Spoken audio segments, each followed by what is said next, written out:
Hello दोस्तों, आज की वीडियो में हम लोग जानेंगे ऊर्जा के मात्रक, अन्य मात्रक और ऊर्जा का रूपांतरण और ऊर्जा संरक्षण का नियम। तो दोस्तों इतनी चीज़ें आज की वीडियो में हम लोग जानेंगे। तो दोस्तों चलिए वीडियो को शुरू करते हैं। वीडियो में मैंने पहले ऊर्जा का आपको टॉपिक बताने का सोचा है। तो ऊर्जा जो होता है, देख सकते हैं, किसी वस्तु की कार्य करने की क्षमता को उस वस्तु की ऊर्जा कहते हैं। यानी कोई वस्तु है आपकी, जैसे मान लीजिए एक साइकिल है, मान लीजिए दोस्तों कोई कार है, तो उसमें देख सकते हैं आप सभी, कोई कार है, उसकी जो कार्य करने की क्षमता होगी वही उसमें ऊर्जा की आवश्यकता होगी। जो कार्य करेगा उसके लिए ऊर्जा की आवश्यकता होगी, तो वही उसकी ऊर्जा हो जाएगी दोस्तों। तो ये आपका ऊर्जा हो जाएगा।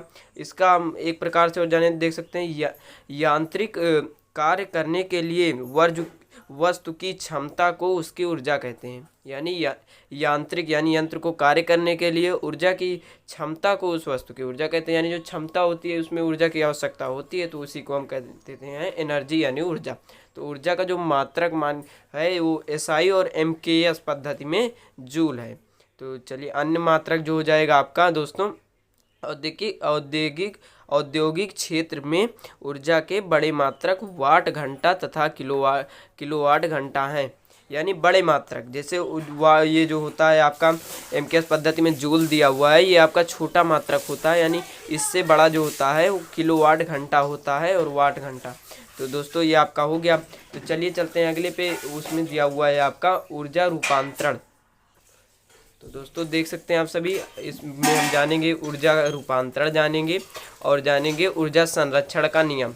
तो दोस्तों ऊर्जा का रूपांतरण जो दिया हुआ है, वो परिभाषा इसकी जो दी हुई है, वो जब ऊर्जा का एक रूप दूसरे रूप में या एक स्थान से दूसरे स्थान को रूपांतरित होता है तभी कार्य संपन्न होता है। यानी जब कोई ऊर्जा एक रूप से एक रूप में या दूसरे स्थान पर दोस्तों इसमें एक रूप में या एक स्थान से दूसरे स्थान को रूपांतरण होता है तभी यह कार्य करता है ऊर्जा का रूपांतरण। यानी जब कोई एक ऊर्जा है वह दूसरे रूप में यानी दूसरे रूप में परिवर्तित हो जाए तो वही आपका कहलाता है ऊर्जा का रूपांतरण। तो दोस्तों इसका जो ऊर्जा का रूपांतरण करने के कुछ उपकरण हैं, जैसे आपके उपकरण जो होते हैं कई तरह के होते हैं। जैसे विद्युत ऊर्जा को कोई होता है यांत्रिक ऊर्जा में बदलता है, कोई विद्युत ऊर्जा को ऊष्मीय ऊर्जा में बदलता है। इसी प्रकार से दिया हुआ है, यहाँ पे मैंने लिखा हुआ है।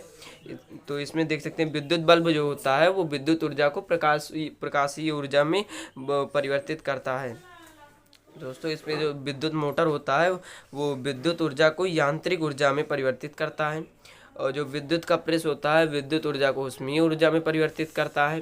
तो जो विद्युत जनरेटर होता है आपका दोस्तों, ये यांत्रिक ऊर्जा को विद्युत ऊर्जा में परिवर्तित करता है। जो यांत्रिक ऊर्जा होती है, देख सकते हैं आप जनरेटर में आपने देखा होगा, जब आप फ्यूल डालते हैं तो वह यंत्र जो है कार्य करता है, तो उसके मदद से डायनमो घूमता है, तो उसी वजह से उसमें विद्युत उत्पन्न होती है। तो वही देख सकते हैं यांत्रिक ऊर्जा जो है जो घूमता यंत्र कार्य करता है उस पे डायनमो पे, वही जो है विद्युत ऊर्जा में परिवर्तित होती है।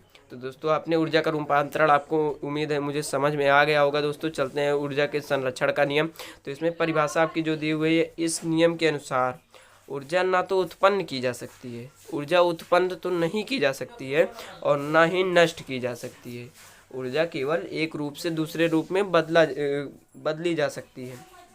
जब भी ऊर्जा किसी रूप में लुप्त होती है तब ठीक उतनी ही ऊर्जा अन्य रूपों में प्रकट होती है। जैसे मैंने आपको उदाहरण में बताया, इसी प्रकार से है।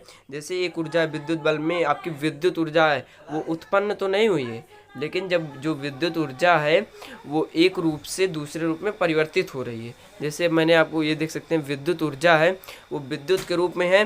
वो जब ये कार्य कर रही है बल्ब, यानी बल्ब में जा रही है विद्युत ऊर्जा, तो उसके बाद ये प्रकाश उत्पन्न हो रहा है, यानी विद्युत ऊर्जा प्रकाशीय ऊर्जा में परिवर्तित हो रहा है। यही बल्ब का काम है कि वह विद्युत ऊर्जा को लेकर ऊष्मीय ऊर्जा को दे। तो यही आपका विद्युत बल्ब यानी ऊर्जा संरक्षण का नियम हो जाएगा दोस्तों। इसी प्रकार से जैसे देख सकते हैं इसमें दिया हुआ है ऊर्जा के अनुसार ना तो उत्पन्न तो की नहीं जाएगी, नष्ट भी नहीं की जाएगी, क्योंकि उसको जब एक रूप से दूसरे रूप में बदली जा रही है बल्ब यानी बल्ब, मैंने आपका उदाहरण बताया, तो उसमें ऊर्जा में परिवर्तित हो रही है, ना वो खत्म हो रही है ना उत्पन्न हो रही है। तो वही ऊर्जा संरक्षण का आपका नियम होता है इसी प्रकार से।